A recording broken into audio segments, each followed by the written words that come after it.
السلام عليكم ورحمة الله وبركاته. سؤال waa saaxiibada qaaliga ku xiran page-ka gacalka maxamed Ali. Fadlan haddii aad ku cusub tahay channelka subscribe noo page-kana noo follow gareey. Waa mahadsan tahay. Maanta halkan waxaa ka socda dood aad iyo aad u qiimo badan. Doodaas oo ka dhaxaysa Hawiye iyo Daarood, taasoo lagu doodayo dekedda cusub ee laga sameeyay Garacad, Ogaadeen iyo Majeerteen dhammaan kablalax. Wadayaal hadda waxaan u gudageli doonaa doodii iyo bilbilowgeedii. Fadlan nala soco.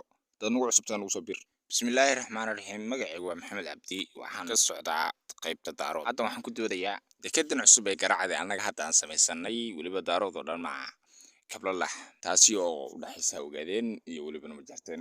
waa ka madaxweynihii dowladdeegaanka ee kii Ogaadeen, waa ka soo duulay ka soo degay Garacad, noona hambaliyeeyay, wuu ku mahadsan yahay. tan kale dadkan doodayoo leh Soomaali baa iskale weyna ka dhaxaysa, Soomaali maxaa wada lahaysiin baasha, oraanba Soomaali ma wada lahayne ma haddii Soomaali wada yeelanaysaa ma ogi. aniga taas ma fahmin.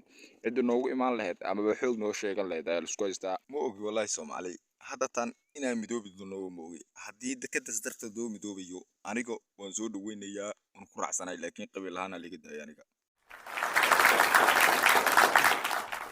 bismillahi raxmaani raxiim. magacaygu waxaa waaye Bashiir, waxaan ka socdaa qaybta Hawiye, waxaana daba joogaa ereyga uu ninka ka dhawaajiyay uu leeyahay Soomaali goormee wada yeelatay dhulka amaba goormee dekeda Garacad wax ku yeelatay.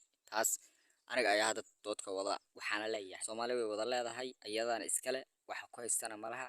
haddii aad Soomaalinimada diidaanne qori afiisa aad kaga shaqaynaynaa. bisinka ereyga uu ninkan ka dhawaajiyay anigu waaba ka naxay, waana la yaabay, sababtoo ah wiilashii dhammaa ay Ogaadeen waxaa lay saxbad, sababtoo ah dhul jacayl iyo welibana wadaninimo iyo waxaa waaye dad jacayl. taas noogama badin kartaan, waxaanu nooga qaadimaysaan, adigu baa kuwaa idin digaynaa.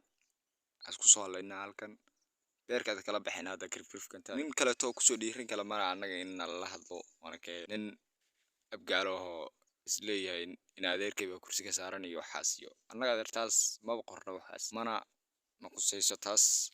haddaad ninkiina soo doontana annaga beerka kala baxnaa, waan kugu duldhaataynaynaa meydkaada. ballan waa Majeerteen iyo Ogaadeen waa hal mid. taasne waxaan ku midownay dekedda cusub ee Garacad.